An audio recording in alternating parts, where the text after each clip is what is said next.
राधे राधे भक्तों। आज हम शुरू करेंगे श्रीमद् भागवत महात्म्य।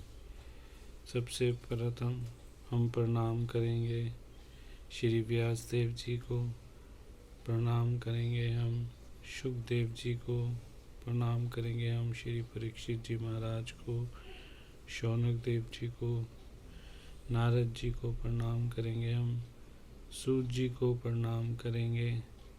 और हम प्रारंभ करेंगे श्रीमद् भागवत महात्म्य।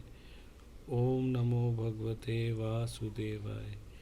पहला अध्याय महात्म्य में देव ऋषि नारद की भक्ति से भेंट।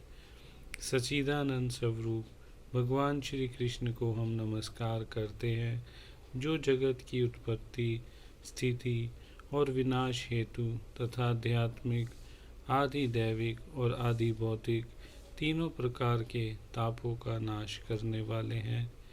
जिस समय शुकदेव जी का यज्ञोपवीत संस्कार भी नहीं हुआ था तथा अलौकिक वैदिक कर्मों के अनुष्ठान का अवसर भी नहीं आया था, तभी उन्हें अकेले ही संन्यास लेने के लिए घर से जाते देखकर उनके पिता व्यास जी विरह से कातर होकर पुकारने लगे, बेटा बेटा तुम कहाँ जा रहे हो। उस समय वृक्षों में तन्मय होने के कारण श्री शुकदेव जी की ओर से उत्तर दिया था।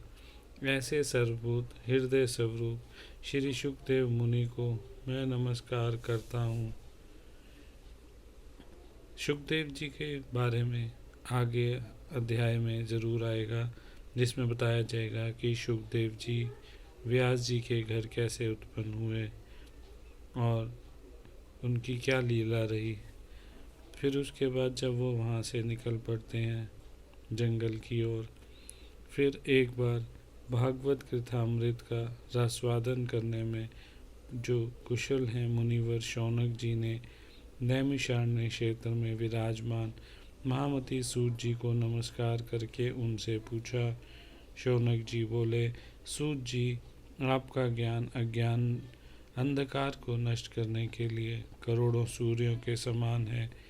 आप हमारे कानों के लिए रसायन अमृत स्वरूप सार गर्भित कथा कहिए।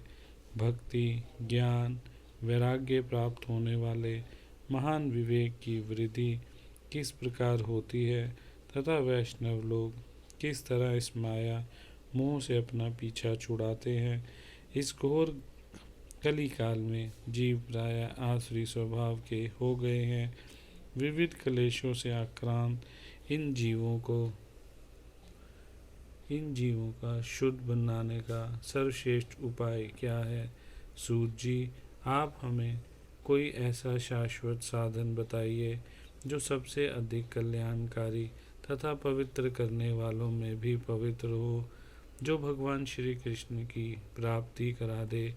चिंतामणि केवल लौकिक सुख दे सकती है और कल्प वृक्ष अधिक से अधिक स्वर्गीय संपत्ति दे सकता है, परंतु गुरुदेव प्रसन्न होकर भगवान का योगी दुर्लभ नित्य वैकुंठ नाम दे देते हैं। सूत जी ने कहा, शौनक जी, तुम्हारे हृदय में भगवान का प्रेम है, इसीलिए मैं विचार करके तुम्हें संपूर्ण सिद्धांतों का निष्कर्ष सुनाता हूँ, जो जन्म मृत्यु के भय का नाश कर देता है, जो भक्ति के प्रवाह को बढ़ाता है और भगवान श्री कृष्ण की प्रसन्नता का प्रधान कारण है।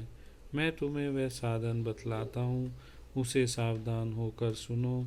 श्री शुकदेव जी ने कलयुग में जीवों की काल रूपी सर्प के मुख का ग्रास होने का त्रास का आत्यांतिक नाश करने के लिए श्रीमद् भागवत शास्त्र का प्रवचन किया है। मन की शुद्धि के लिए इससे बढ़कर कोई साधन नहीं है। जब मनुष्य के जन्म जन्मांतर का पुण्य होता है, तभी उसे भागवत शास्त्र प्राप्ति होती है। जब श्री शुकदेव जी राजा परीक्षित को यह कथा सुनाने के लिए सभा में विराजमान हुए, तब देवता लोग उनके पास अमृत का कलश लेकर आए। देवता अपना काम बनाने में बड़े कुशल होते हैं। अतः यहाँ भी सबने शुकदेव मुनि को नमस्कार करके कहा, आप यह अमृत लेकर बदले में हमें कृथा अमृत का दान दीजिए। इस प्रकार परस्पर विनिमय अदला बदली हो जाने पर राजा परीक्षित अमृत का पान करें और हम सब श्रीमद् भागवत रूप अमृत का पान करेंगे। इस संसार में कहाँ कांच और कहाँ महामूल्य मणि तथा कहाँ सुधा और कहाँ कथा। श्री सुखदेव जी ने उस समय देवताओं की हंसी उड़ा दी। उन्हें भक्ति शून्य कथा का अनधिकारी जानकर कथा अमृत का दान नहीं किया। इस प्रकार यह श्रीमद् भागवत की कथा देवताओं के लिए दुर्लभ है। दोस्तों, अगर आप सच में आज भागवत का ये पाठ सुन रहे हैं तो आप बहुत भाग्यशाली हैं।